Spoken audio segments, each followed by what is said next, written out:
तहरीक point से मैं M Gulrez आप तमाम हजरात का पायाने दिल से इस्तकबाल करता हूँ।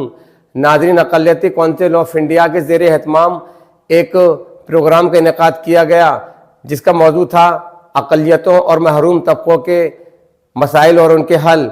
इस प्रोग्राम में मुख्तलिफ मकतब फ़िक्र के लोगों ने शिरकत की, लिहाजा इस प्रोग्राम की झलकियाँ हम आपकी खिदमत में पेश करते हैं।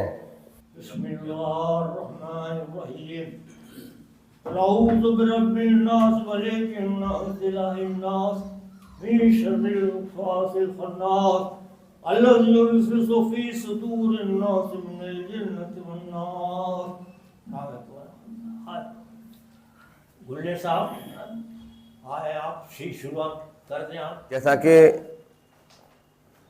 अक़लियती कौंसिल ऑफ इंडिया का जो इस प्रोग्राम का जो टॉपिक रखा है उसने अक़लियती minorities and backward classes problems and their solutions.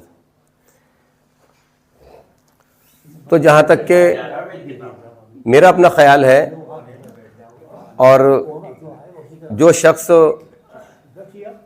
सियासी मामलात में दस्तरस रखते होंगे, मैं समझता हूँ वो भी मेरे ख्याल से हम ख्याल होंगे कि मसाइल जो हैं वो बग़ैर सियासी एम्पावरमेंट के नहीं हो सकते हल। दोस्तों, जैसे कि हम सबको इल्म है कि आज एक हम सेमिनार मुनक़िद कर रहे हैं जिसका उन्वान है minorities and backward classes problems and their solution. आज हम सब लोग यहाँ मिलजुल आज के पुरशोभ दौर में जहाँ इंसान मशीन बना हुआ है, जहाँ इंसान को अपने अलावा किसी और की फिक्र नहीं है, लेकिन इस दौर में एक ऐसा मौजू चुनना जिसका उन्वान है minorities and the backward classes problem their solution. मैं इंतज़ामिया का दिल की गहराइयों से मुबारकबाद देना चाहता हूँ कि इस पुरशोभ दौर में उन्होंने ऐसे मौजू को चुना जहाँ पर हम लोग प्रॉब्लम ही डिस्कस नहीं करेंगे बल्कि उनका सॉल्यूशन भी डिस्कस करेंगे। इसलिए मैं अक़लियती कौंसिल ऑफ इंडिया और IUS centre of historical and civilisation studies का दिल की गहराइयों से मुबारकबाद और शुक्रिया अदा करना चाहता हूँ।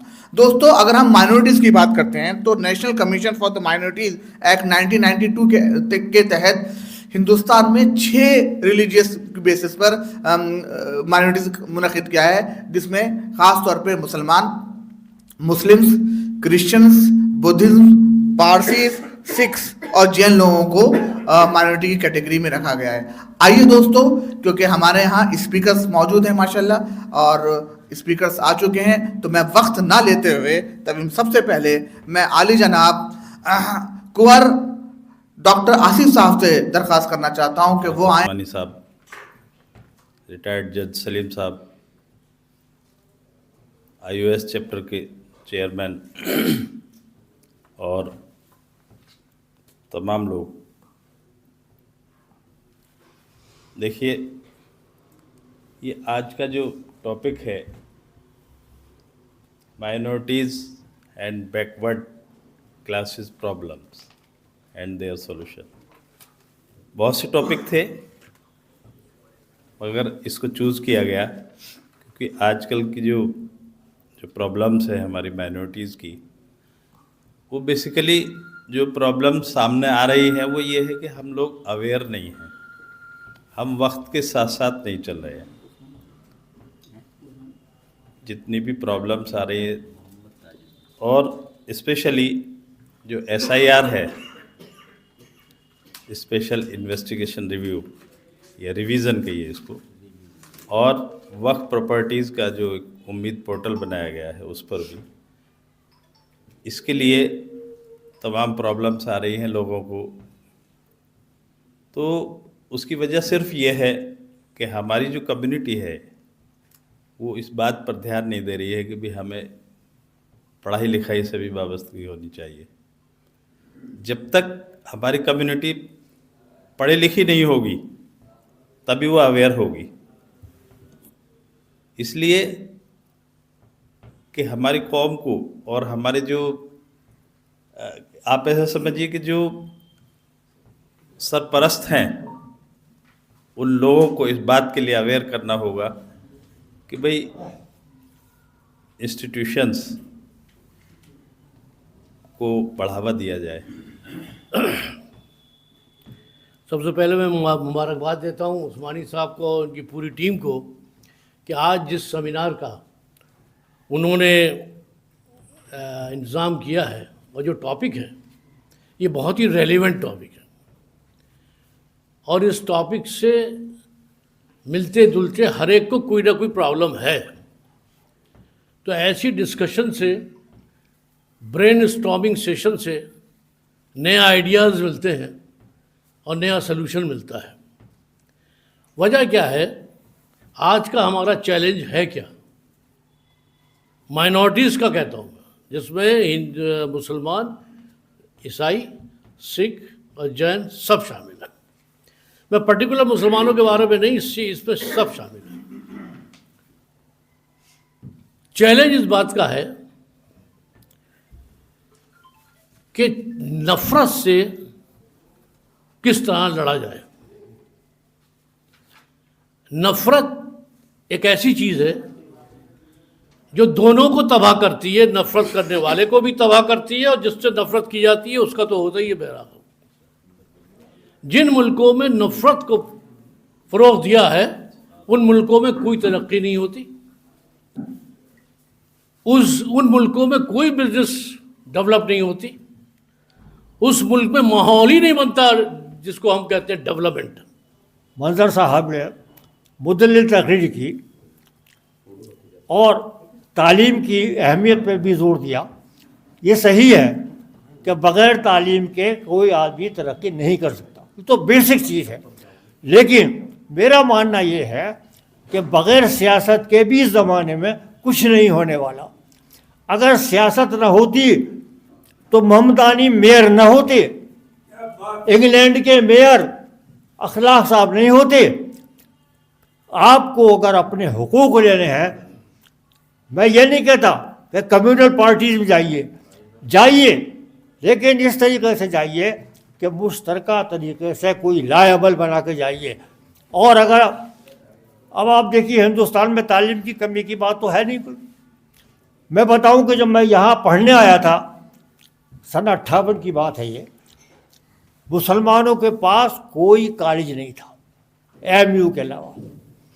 मुझे अपने भाई का एडमिशन कराना था तो मैंने काइस पाठशाला में कराया। आज आपका यूनिवर्सिटी के अलावा कितने कॉलेज है, डिग्री कॉलेज, कितने इंटर कॉलेज चल रहे हैं, छोटे बच्चों को गली गली पढ़ाया जा रहा है। ये ज़रूरी है, होना चाहिए था और होने के लिए हमें जदोजहद अब भी करनी चाहिए, क्योंकि अभी ये मुकम्मल तरीके से हम उस अपने टारगेट को नहीं पा चुके हैं। लेकिन आपको कितने आईएएस बन जाए बताइए, कोई डीएम है इस आपके उत्तर प्रदेश में? कमिश्नर हैं, एक कमिश्नर साहब कानपुर में थे, उनमें इल्ज़ाम लगाया गया कि आप जो है जो मुसलमानों को बुला के साहब इकट्ठा करते हैं, वो तरावी पढ़ता है। तो ये ताकत सिर्फ और सिर्फ पॉलिटिक्स में है कि आप अपने हुकूक ले सकते हैं। अस्सलाम वालेकुम, डाइस पे बैठे सभी हजरात और सामीन। मैं कोई तकरीर करने नहीं आया हूँ, मैं ऑर्गेनाइजेशन सेक्रेटरी की हैसियत से मेरी तमन्ना थी कि 2 बीएलओ, एक सुपरवाइज़र और 2 उम्मीद पोर्टल से, तो माशाल्लाह उम्मीद पोर्टल से हमारे रईस साहब भी आ गए हैं और मोइनुद्दीन साहब भी आ गए हैं, जो इसी पे काम कर रहे हैं कि वक्त प्रॉपर्टीज़ कैसे होनी है और कैसे नहीं होनी है। लेकिन बीएलओज़ की मजबूरी ये हुई है कि रात को ही एसडीएम का मैसेज आ गया, सबको जाना पड़ गया। जो सुपरवाइज़र थे उनका गोंडा ब्लॉक है, उनको वहाँ जाना पड़ गया, तो बीएलओ नहीं आ पाए हैं। लेकिन हमारे वक्त प्रॉपर्टीज़ के मामले में आ गए हैं। आप ये जो एसआईआर का मसला है, हमारे लोग जो पढ़े लिखे हैं वो बेचारे उनकी प्रॉब्लम नहीं समझ रहे। जो हमारे मौलाना आज़ाद नगर, सैंसाबाद, पटवाई नगला, जीवनगढ़ के लोग हैं, पढ़े लिखे लोगों से कहिए कि कुछ कोशिश करें, समझा। अरे बहुत आसान है, कोई मुश्किल नहीं है। अभी मेरे पास इसमें रात ही यूपी के इलेक्शन कमीशन का बयान आ रहा है। वो क्लियर कह रहा है, चाहे तो मैं इसमें से सुनवा दूंगा, वो क्लियर कह रहा है कि जो फार्म रिजेक्ट होंगे उन पे 9 तारीख को नोटिस जाएंगे, उसके बाद उनसे मांगे जाएंगे कागजात। हमारी प्रॉब्लम जो है वो एसआईआर में पढ़े लिखों को नहीं है। एक साहब ने बड़ी, अरे एक साहब 12 चीज़ें बता दी हैं उन्होंने। मैंने कहा आप इंजीनियर हैं, डॉक्टर हैं, प्रोफेसर हैं, आपके लिए फार्म कुछ नहीं होगा। सोचिए उनके बारे में, शाहजमाल, भोजपुरा और उन लोगों के बारे में। जनाब मोइनुद्दीन साहब से मैं दरख्वास्त करता हूँ कि वो आएँ और अपने तासुरात बयान करें। सर मैंने कभी माइक पर कभी फेस नहीं करा, पर फिर भी जी नहीं वो ठीक है, वो स्पीच पर वो जब आदमी खड़ा होता है तो फिर जी ये उम्मीद वफ़ पोर्टल के बारे में तो आपने सुना है, जिसका टाइम नहीं बढ़ाया जा रहा है, अभी तक टाइम नहीं बढ़ा है और 5 दिसंबर लास्ट डेट है। जो प्रॉपर्टियां इसमें दर्ज नहीं कराई जाएंगी वो उसका वफ़ का कहते हैं उसका स्टेटस भी ख़त्म हो सकता है, तो वो कराना बहुत ज़रूरी है। हम लोगों ने मुसाफिर खाने में 1 से 5 तक खोला था, फिर डॉक्टर साहब ने हमारी और सहयोग करते हुए यहाँ अपने हॉस्पिटल में उसको सुबह 11 से 2 बजे तक का करवाया। एक सेंटर यहाँ चल रहा है, पर जिस तरीके से लोगों को आना चाहिए, 4000 से ज़्यादा प्रॉपर्टी अलीगढ़ में है, तो मुझे लगता है कि अभी कुल मिलाकर शायद 400 प्रॉपर्टी भी नहीं हुई होंगी। तो ये बड़े अफसोस की बात है। और इसमें 6 महीने पहले दिए गए थे, 3 महीने हमारे पर्सनल लॉ बोर्ड की वजह से चले गए, उन्होंने मना कर दिया। उसके बाद उन्होंने कहा आप करिए, तो लोगों ने चालू करा। मतलब 1 महीने से तो काम ये हो रहा है, लोग वक्त थोड़े जागरूक हो रहे हैं। जितना अवेयरनेस आनी चाहिए उतनी अवेयरनेस नहीं है। अब इसमें जो तंजीमें काम कर हैं हमारी, जो करने वाली, शायद वो भी सही तरीके से उनको अवेयर नहीं करा पाई हैं, लोगों तक मैसेज नहीं पहुंच पाए। तो हम लोग जो कर रहे हैं निःशुल्क कर रहे हैं। वहाँ पर सेंटर पे जो रजिस्ट्रेशन होता है वो फ्री होता है। जो दफ़ा 37 हो गई, जो आदमी लखनऊ जाता था पहले और 1600 रुपये अर्जेंट में लेके खर्च करके करता था, वो भी हम फ्री अवेलेबल कराते हैं उनको। और ये फॉर्म भी एक है, ये भी हम देते हैं। इस फॉर्म में सब डिटेल्स हैं, आपको क्या क्या भरना है। तो यह फॉर्म कंप्लीट अगर कर लेते हैं तो बहुत आसानी से आपका दर्ज हो जाता है। ये इस टाइम सिटी हॉस्पिटल में सुबह 11 से लेकर दोपहर के 2 बजे तक है, और मुसाफिर खाने में 2 बजे तक। इस टाइम हम 10 बजे तक भी वहाँ टाइम दे रहे हैं। टाइम तो 206 है, पर लोग आते हैं तो 11 भी बजे हैं, 10 भी बजे हैं, 9 भी बज रहे हैं, तो वहाँ से हम जा नहीं रहे हैं, कर रहे हैं। आपसे मैं दरख्वास्त करता हूँ कि वो आए और अपने तासुरात SIR के हवाले से या वक्फ बोर्ड के हवाले से अब बयान करें। बहुत शुक्रिया। SIR के लिए मैं बता दूं, थोड़ा सा इसमें एक टॉपिक है। SIR का भी मैंने अपने घर पर BLO बिठा ले हैं। मेरे BLO घर पर बैठते हैं, और यहाँ पर एक सेंटर वक्फ का रखा है, घर पर भी मैं SIR का पूरा काम देख रहा हूँ, कर रहा हूँ। एक गुजारिश है आपसे, जो BLO के पास फॉर्म बचे हैं उनको जरूर डिस्ट्रीब्यूट करा दीजिए, नहीं तो वो जो बचे हुए फार्म है वो बोर्ड ड्राफ्ट जो बनेगा उसमें वो हमेशा कट जाएंगे, बिल्कुल कट जाएंगे। तो बचे हुए फॉर्म हैं उनको डिस्ट्रीब्यूट कराने की कोशिश करिए, उनको बाद में सबमिशन कराने की कोशिश करिए। It is a very important काम अमली तौर पर, नहीं तो वो फॉर्म जो है ना वो बेकार हो जाएंगे और हमारे वोट अपने आप कट जाएंगे। तो प्लीज़ इस पर थोड़ा शुक्रिया सर। सभी हजरात मुझसे बड़े हैं और मैं सिर्फ अपनी बात इतनी रखना चाहता हूँ कि तहसील कोल में मेरी सीट है और मेरा काम जो है ये पेपर वर्क रहता है। अगर किसी भी हजरात को प्रॉपर्टी से रिलेटेड लीगल के लिए या कोई पेपर के लिए अगर ज़रूरत है तो मैं इसके लिए फ्री ऑफ कॉस्ट, आपको कोई पैसा नहीं देना है, मैं सारे पेपर उसके लीगल आपको करके दूंगा पूरे। और इंशाल्लाह बस मैं अपनी बात को यहीं ख़त्म करता हूँ। दोस्तों, हमारे बीच में एक और मुखर्रिर सैयद असलम जमाल साहब मौजूद हैं। मैं दरख्वास्त करता हूँ कि आप आएँ और आप अपने तासुरात आज के मौजू पे बयान शेयर करें। कुछ इज़हार ख्याल करूँ तो ये टूटी बातें मैंने आपके सामने रखी है। मैं समाअत खवाशी के लिए माज़रत ख्वाह हूँ, लेकिन एक बात बताऊँ कि हम शुमाली हिंदुस्तान में उर्दू का रोना रोते हैं, लेकिन हम खुद अपनी उर्दू की इस्लाह नहीं कर रहे हैं। ना तलफ़्फ़ुज़ के लिहाज से, ना जुमले बनाने के लिहाज से हम उर्दू से बहुत दूर हैं। ये इस बात को आप नोट कीजिएगा कि हमने अपनी ज़बान को खुद ही शिकस्त दी है। अस्सलाम वालेकुम। सलीम खां एडवोकेट साहब से मैं दरख्वास्त करता हूँ कि आज के मौजू पर अपने तासुरात बयान करें। हमारे यहाँ एक्चुअली प्रॉब्लम क्या है, माइनॉरिटीज़ यूँ तो मुसलमान हैं, ईसाई हैं, सिख भी हैं, जैन भी हैं, बुद्ध भी हैं। नया एक कर्नाटक में अभी शवायत डिक्लेयर किया था। तो बहरहाल लेकिन है क्या कि जो हमारा हिंदू लॉ है उसमें सिवाय मुसलमान और क्रिश्चियन के ये सारे लोग हिंदूज हैं।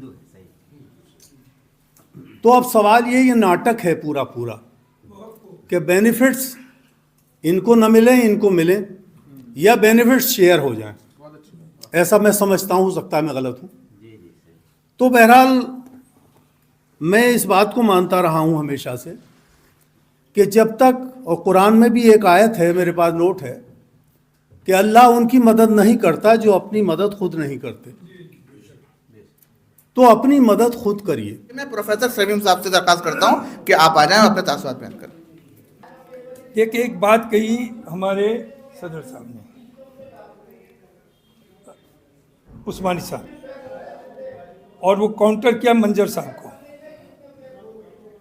ये तो राइट है, सबका अपनी बात कहें, लेकिन जो इन्होंने कहा उस बात को मैं 10 साल से मैं भी कह रहा हूँ कि ये जो ड्रामा है कि education education education education is must, लेकिन पॉलिटिकल जब तक कि आपकी साझेदारी नहीं होगी तब तक आप कुछ नहीं कर सकते। एक इंस्ट्रक्शन देनी होती है सिर्फ कि ये रिटन में आ गया, इंटरव्यू में नहीं लेना। आप चाहे पीएचडी अमेरिका से करके आए हैं, आपका अपॉइंटमेंट नहीं होगा।